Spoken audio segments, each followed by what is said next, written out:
What's up, ladies and gentlemen? This is Griever back here, bringing you guys a new type of video series this time. This will be a three-part series that is going to basically mold its way in to my regular content, because I will, after making these three videos, afterwards I will start reviewing as an official behind-the-bar reviews for Valkyrie, a word I can't pronounce, no Valkyrie, also called Record of Ragnarok. This series is just so good. It has only 26 chapters right now, but I started back when it only had about 5 or 6. We were at the start of the second fight when I first got introduced to it. So the chapters are long. It's a monthly series, all that good jazz. But this series, which was introduced to me quite a while ago, I've been humming and hawing about actually reviewing it, and I didn't realize how many people would enjoy me doing a behind the bar reviews for this series until I started talking about it more in the Discord and stuff like that, and people were like, waiting for that, Valkyrie content. And so this is for you guys. This is for you. Now, unfortunately, once again, this might not have very many images or anything like that, right? Because I'm still worried about ongoing series and manga panels on my channel. I don't have the protection of a what do they call them, like full screen or somebody like that, like an actual provider, someone that pays you sort of idea. I don't have one of those. So for right now, I'm not really going to be showing much in the way of manga panels. A couple of manga covers here and there, but you're just going to have to look at this handsome and or ugly face up until the end of the video. Now, this is going to be a three-part series. I'm basically right now in this first video, I'm going to cover the beginning of the series and the first fight. The second video, of course, will cover the second fight, and then the third video, you guessed it, the fourth fight. No, of course, the third fight. We are currently into the fourth fight right now, but I'm not going to make a separate video about that. I'm just going to pick right up on the next chapter when it drops, that kind of deal, after this video series. So, that being said, okay, this is going to be the longest one, guys, because I'm basically, I have the manga here in front of me. I'm going to be going through it a little bit just to describe to anybody who is new to this series, and you're sitting here going, what's Record of Ragnarok? What's this Valkyrie stuff that people are talking about? And I'm going to tell you right now. It's very simple. Man versus God. That basically summarizes this series. Another way to summarize this series is, and some people might be deterred by this, we all know in Shonen about the tournament arc. It's used in a lot, not all shonen, but it is used in a lot of shonen, and even outside of some shonen. The tournament arc is basically a way to introduce new characters, new power-ups, to have 1v1s against character matchups that you never really thought, like how would this match up against that. A lot of shonen series do this. I mean, Fairy Tail does it, Naruto does it, Toriko did it to an extent.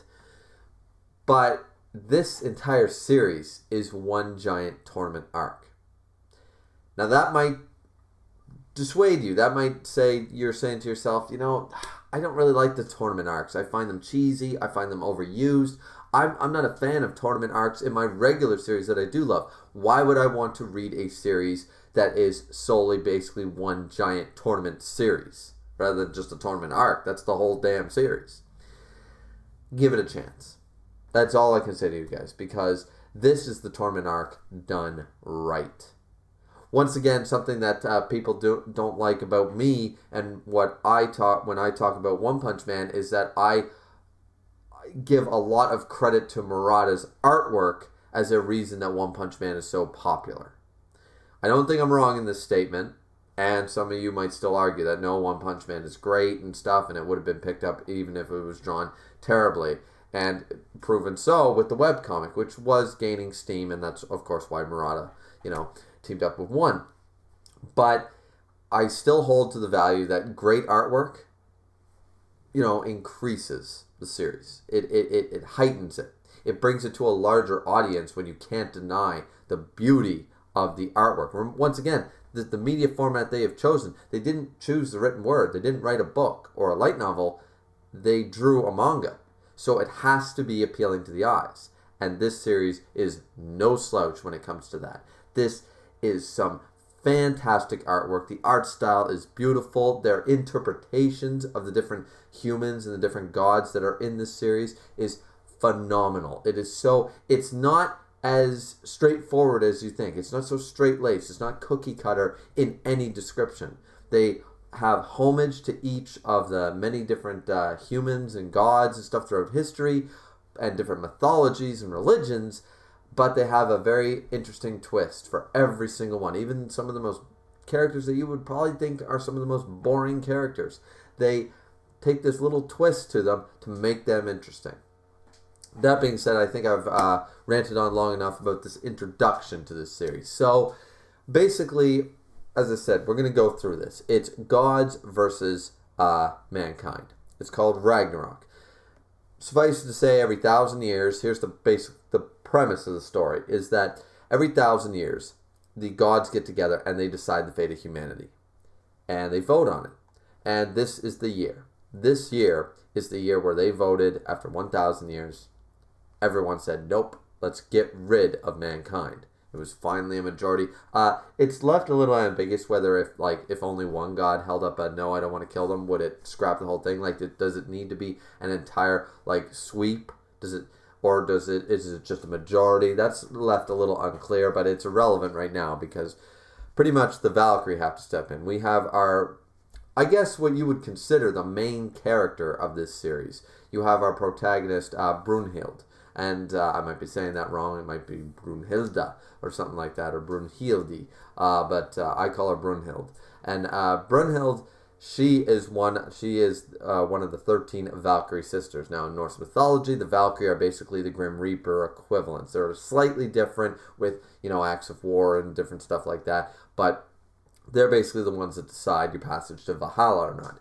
And we have them here. Brunhild is the one who, after all the gods vote and basically say get rid of humanity, they talk about our sins and our crimes, which are accurate, of course, but destroying nature, destroying forests. You have Aphrodite sitting there looking fabulous, sitting there and thinking okay, well, nothing's beautiful anymore. They have polluted the world. They've tarnished it, all that stuff. And then we get her to interrupt right before Zeus, being, of course, the main thing, which is interesting. I wonder how that dynamic works, because we also have Odin sitting there. Now, Odin doesn't really speak. The two ravens on his shoulders do a lot of the talking, but Odin himself does not speak very much in this series, and he is even listed here as the supreme god of Nordic mythology, of the Nords. Zeus, of course, is the counselor, the chancellor. He's the Emperor Palpatine in this scenario, right, with the big Senate thing.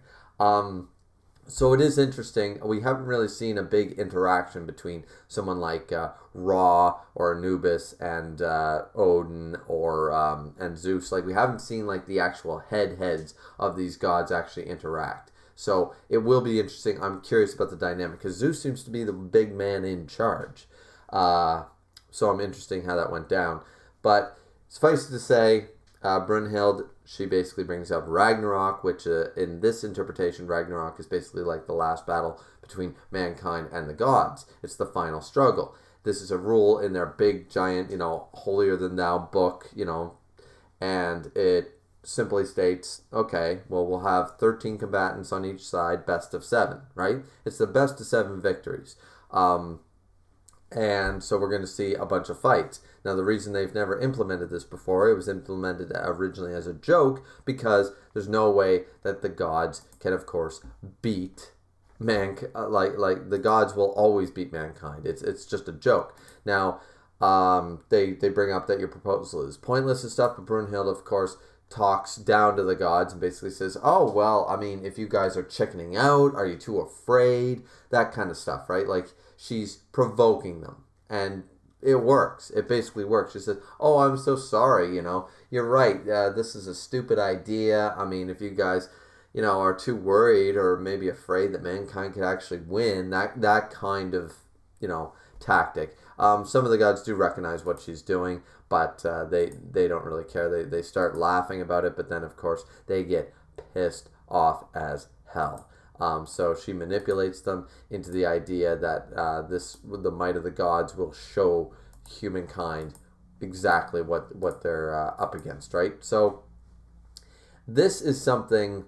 This is a great setup for a series because we already know right off the bat. We know exactly what it's about. It's going to be mankind versus gods, right?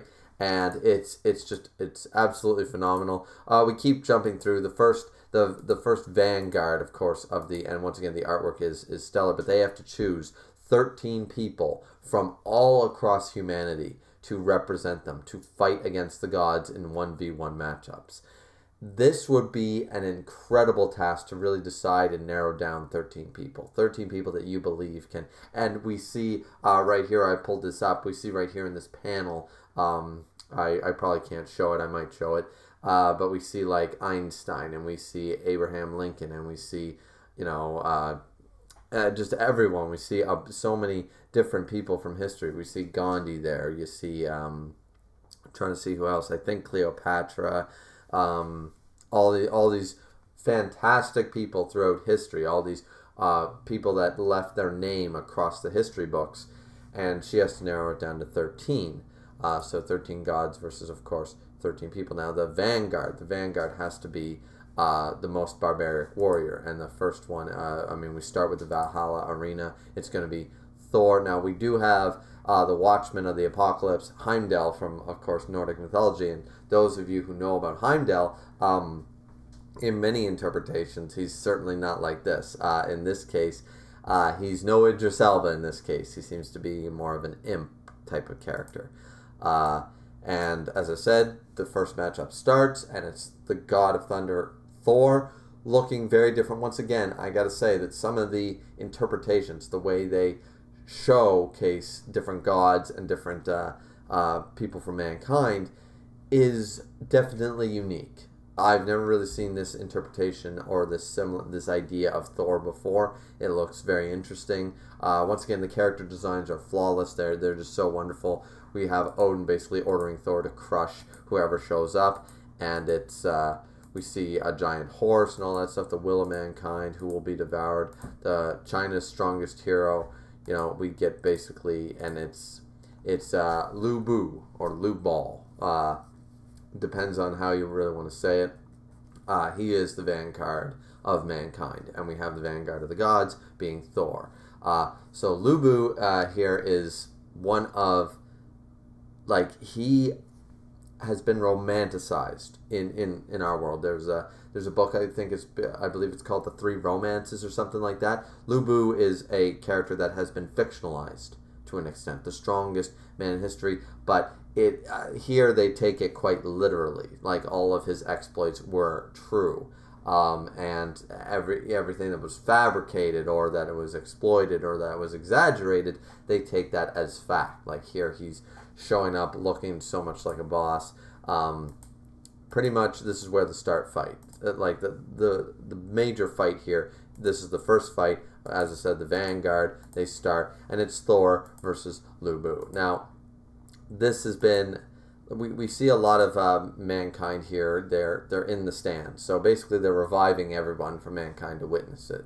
So we see the people who knew him in life, they're all in the stands watching this battle. So pretty much the fight starts, and Thor is absolutely a monster. But so, of course, is Lu Bu. Now, they continue to fight. They're on constant battlefields. We get some backstory between Thor and Lu Bu in this.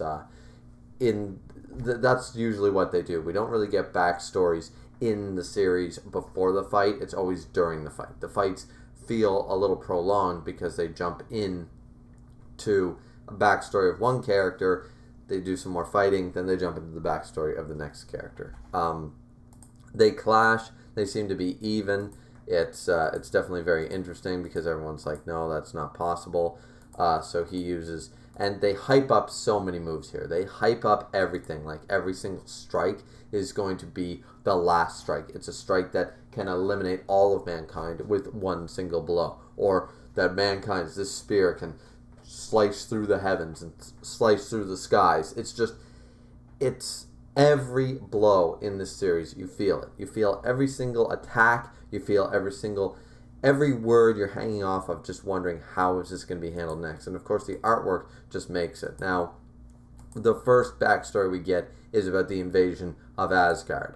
Asgard is invaded, of course, in the ancient world. We see these very fat baby-looking Titan thingies. You know, they're coming in and stuff.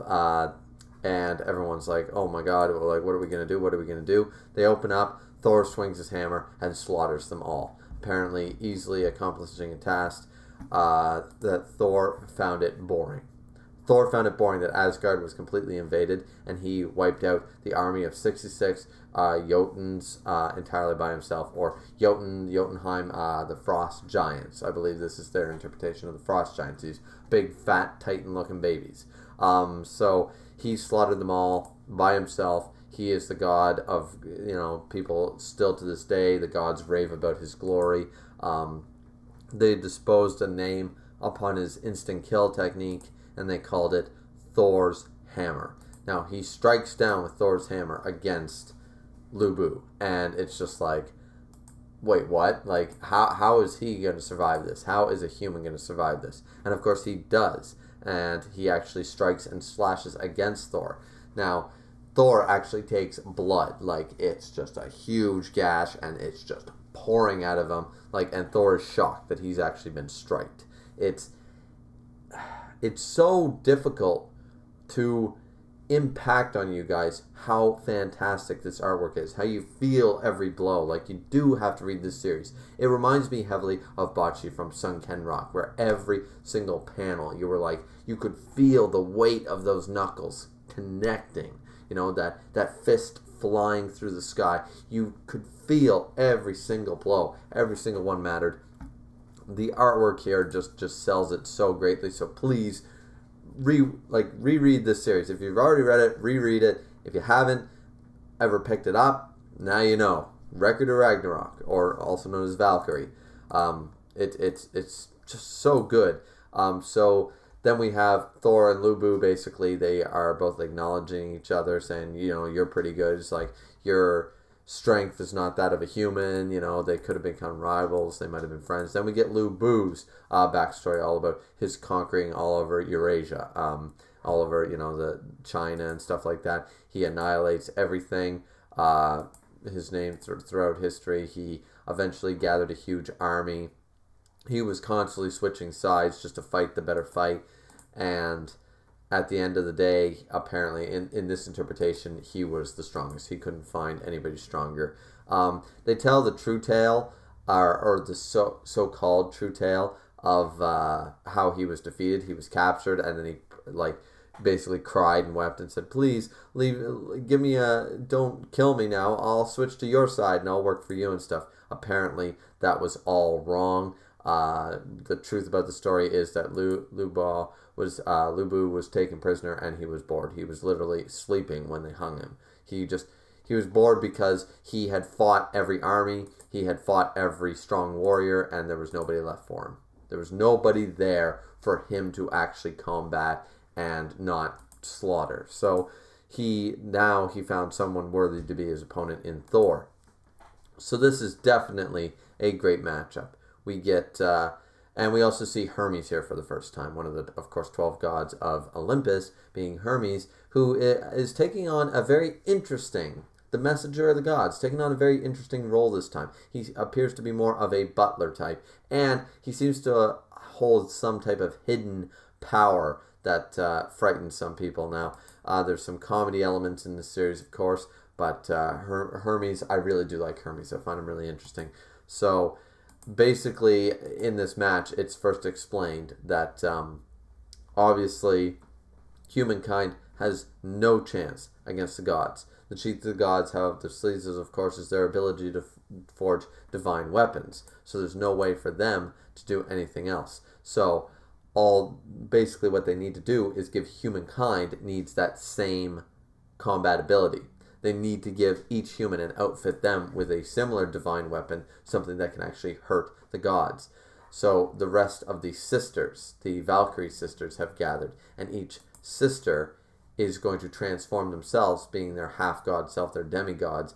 They are going to, of course, take on a different type of ornament suiting to the user's will. So in this case, the spear of Lubu is the fourth sister.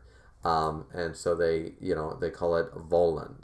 The power is called Vohland, and it's basically what we'll see throughout each of these matches. It's the divine weapon that each character uses, one of each sister. Now, the thing is, when they die, when they lose, the sisters sacrifice themselves as well. So if Lu Bu loses this fight, he's dead. And so is the Vohland power, which means that the fourth sister, the Valkyrie, is also dies. So it's not just where I'm staking humankind with no sacrifice to myself. Brunhild, being the leader of the Valkyries, it appears to be, as the oldest sister, she is also putting on the lives of her own sisters. Their lives are also being at stake here, and it's really dangerous. So, I mean, they continue to fight, and it's once again, it's just one of the most epic things. We also know about the Heaven's strongest garment, which is, of course, the I don't know how to say that, Jarngerid. It's basically the gloves of Thor, so he's able to wield Thor's hammer, to be able to wield Mjolnir. Now, they continue to fight. They form the army of the gods. It's, Hermes basically explains to Zeus and the rest of the crowd, like, what this Vohland thing is. How is Lu Bu able to actually defeat him? And Zeus is, of course, finding it, like, absolutely, like, he's in ecstasy right now that there's actually a challenge. There's actually something interesting going on.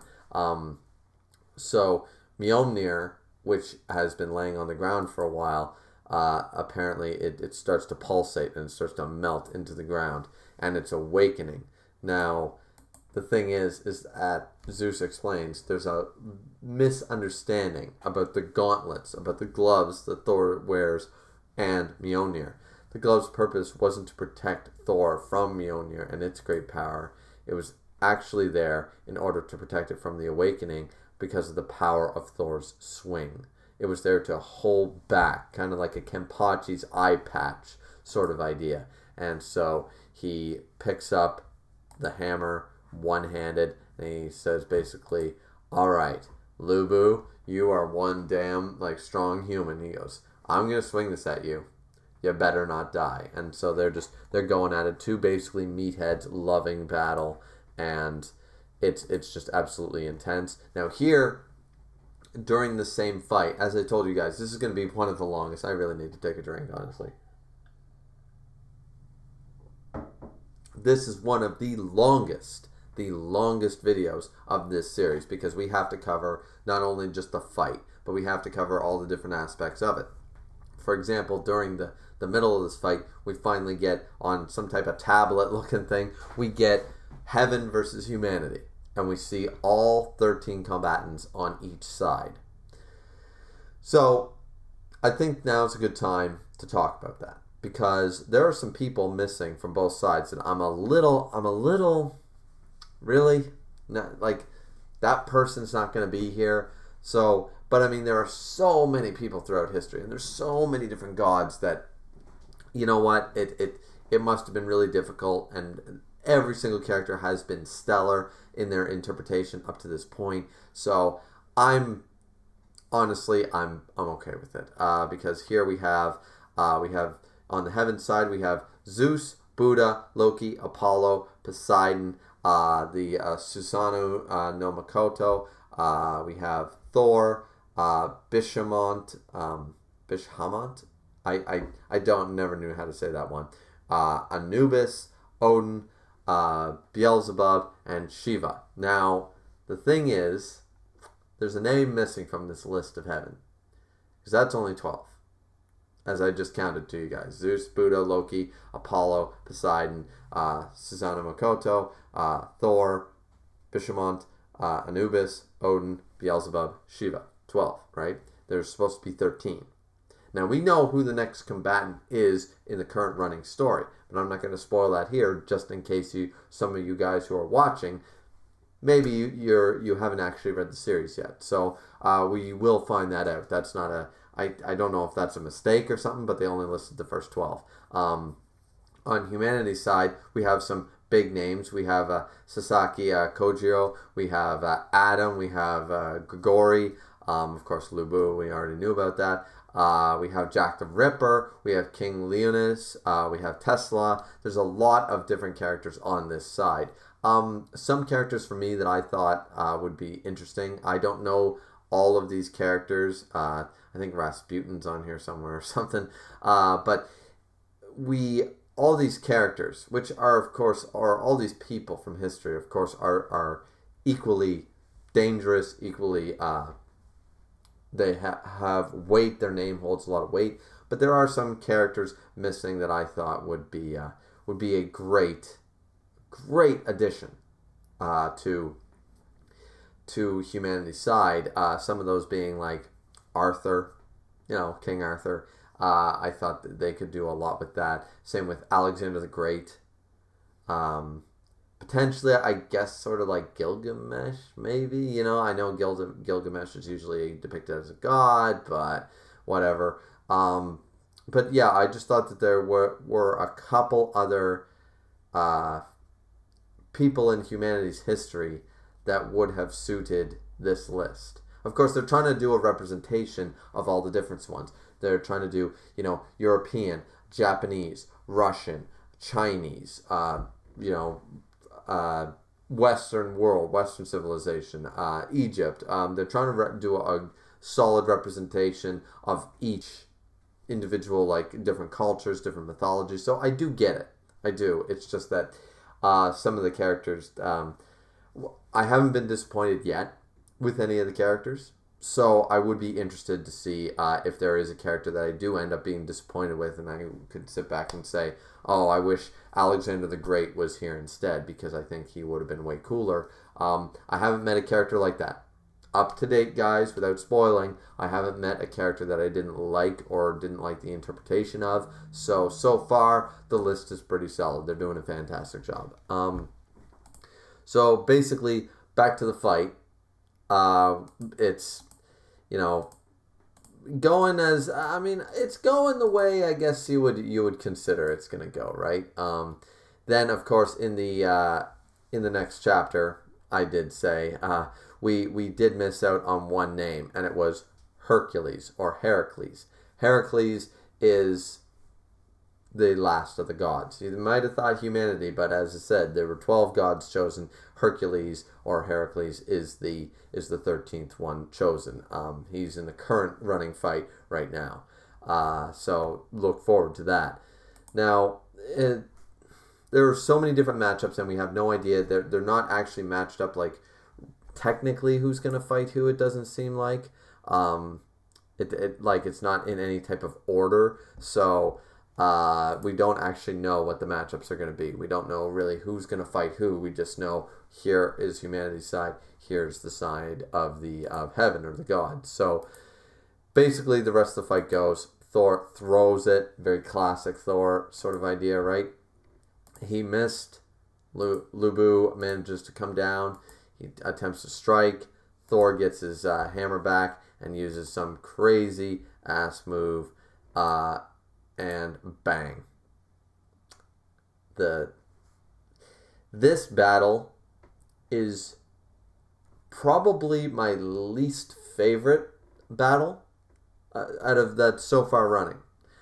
But it's just as epic as all of the other battles we have had so far, because we just have these moments where it's like every single time Thor pulls something out, you're like, this is it. How grand is this going to be? Like, is this sweat? Is this sweat? Am I sweating? Like, this is so intense. The intensity in this series just drags on, and you're never bored. There's never a boring chapter. Even the setup chapters, you just love the lore side. And in the battles like this, every swing, it's just, I know I keep harping on this, guys, but it's just so good. And Lu Bu actually manages to stop Thor's hammer. However, in a very grotesque way, his ankle bones actually shattered, and his foot and his ankle just, like, I think I will show this one. I think I'll be okay, because this is pretty brutal, guys. Like, just take a good look at this.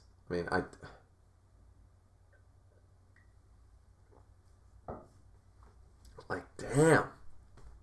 I mean, you have to take a drink after seeing something like that. Like, it just looks so damn brutal. So, Lubu, as I said, he can't really fight anymore because he's on the ground. He's on his knees. First time for everything. But the man, I mean, his feet won't hold up. That mortal body of his is just not strong enough to take a swing like that. But Thor is absolutely amazed that he could do that at all. Of course, the horse comes out.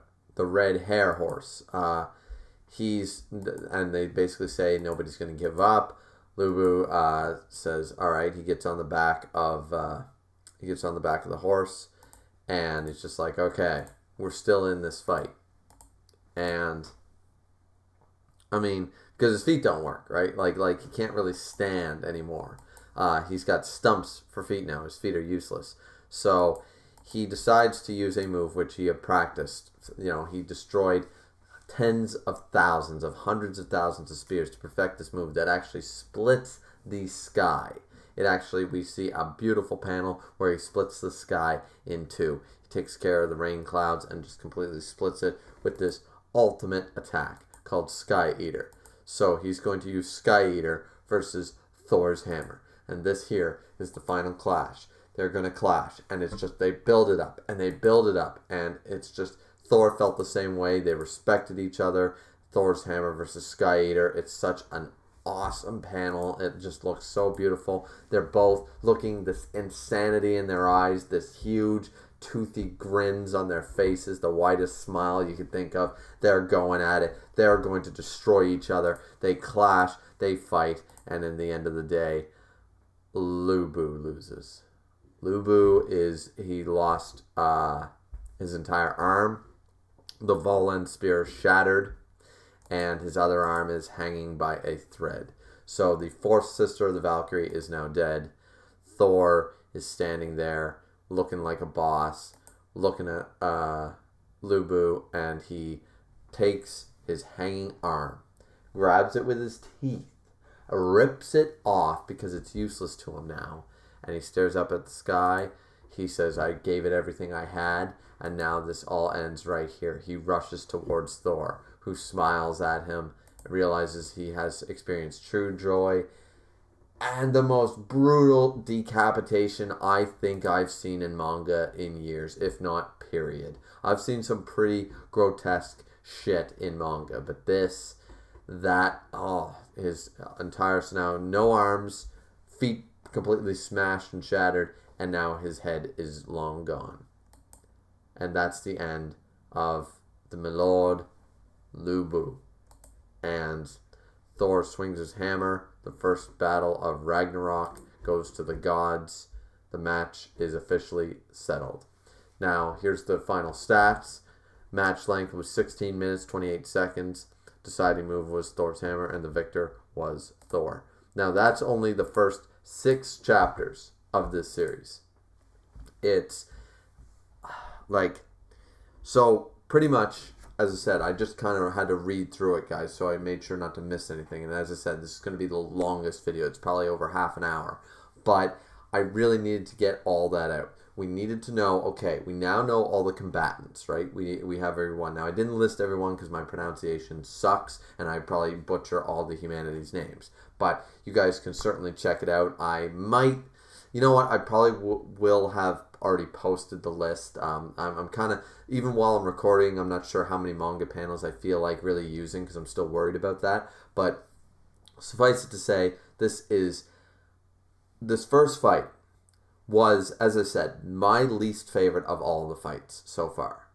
But that doesn't mean it was not a spectacular fight. This got me hyped. This was like, I can't wait to see the next person fight. I can't wait to see, Odin fight.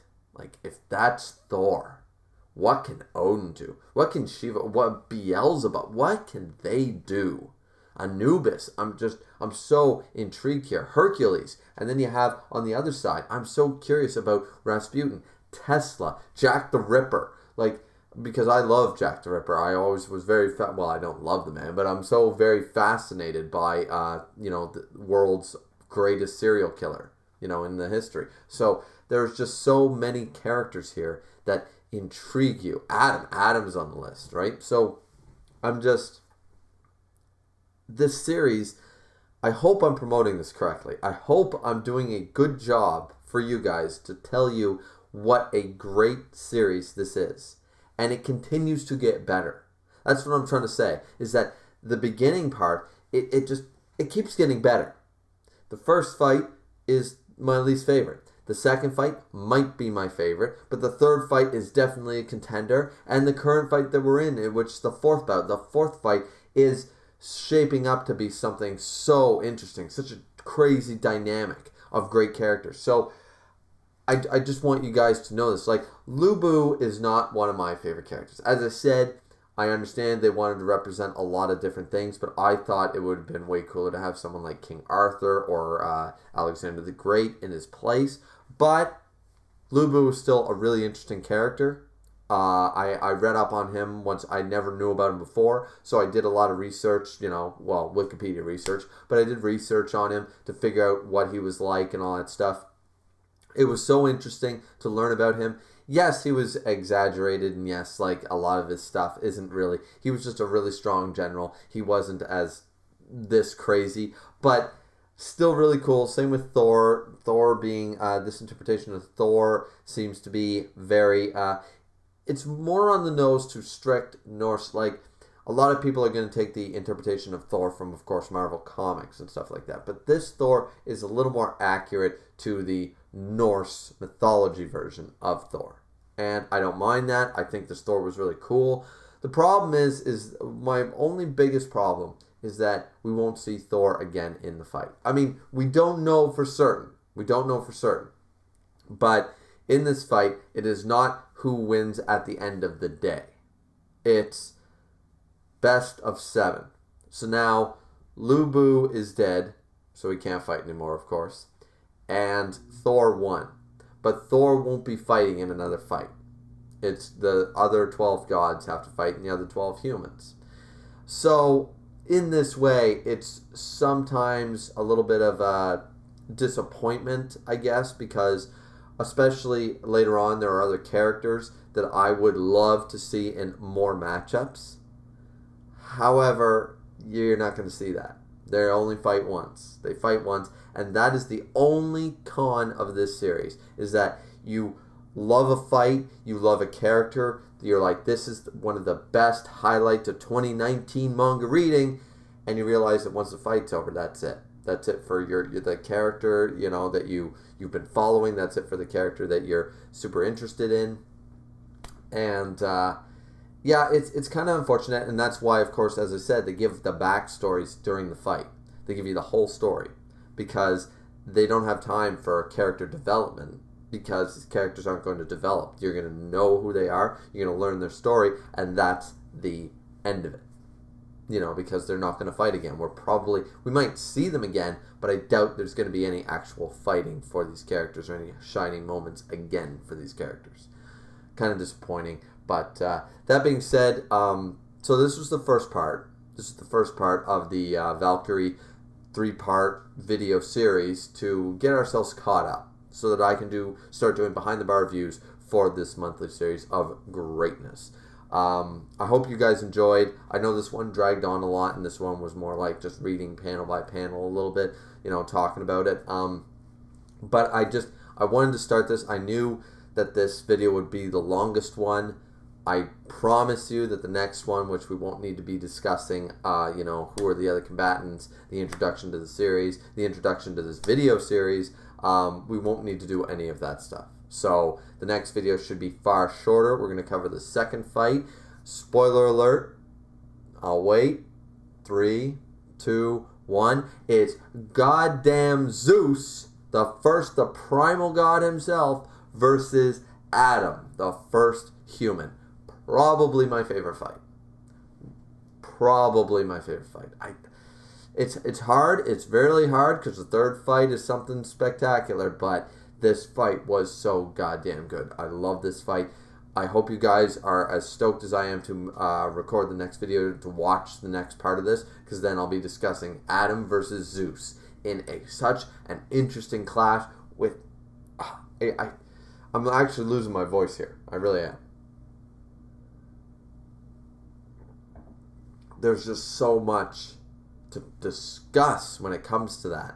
So even though I promised the next video would be far shorter, it'll be shorter, but it might not be that much shorter because I need to go into, once again, guys, this just the whole series. But I'm going to have to dive into some Christian, I was about to say mythology. That will probably piss some people off. I'll have to go into some Christianity. I'll need to go into some Greek mythology and stuff. And if you guys don't already know this, I am a huge mythology buff. I have been following Norse, Greek, and Egyptian mythology for a very, very long time. Along with Japanese mythology, only in the last 5-10 years I've been following that one. But these are some of the mythologies that I've just been following for the longest time. I have always loved Greek mythology as one of my favorite, Norse and Japanese, of course, as well. So I know, I'm not an expert, but I know more than the next guy when it comes to the gods and their different tellings and different stories and different interpretations. So I'm really looking forward to this. I can't wait. I really can't. I can't wait to do the part 2. But if I had anything left in this old sore throat of mine, I can feel it right now. It's really sore.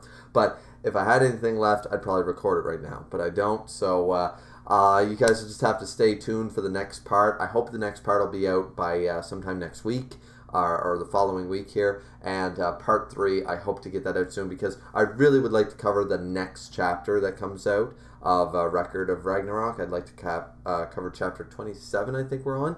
I didn't get a chance to cover 26 because it was really late in making these videos that I've been promising for a long time. So here, this is for you guys. This is for Greek God, Chub for Sasaki. This is for who else asked me?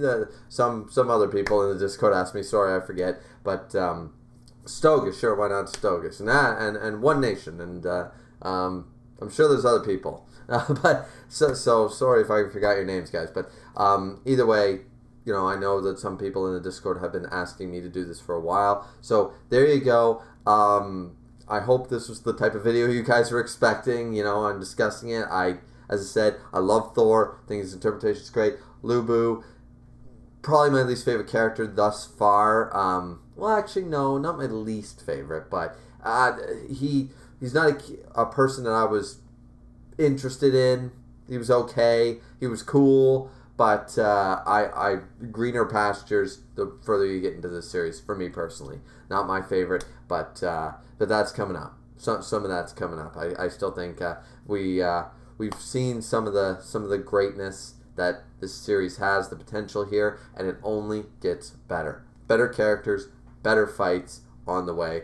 Hope you guys enjoyed the video. As I said, like, comment, and subscribe. Don't forget to hit the bell notification whenever you guys want to know if and when I drop a new video. That being said, ladies and gentlemen, this has been Griever as always with your Valkyrie part 1 of a 3-part series. See you back here next time.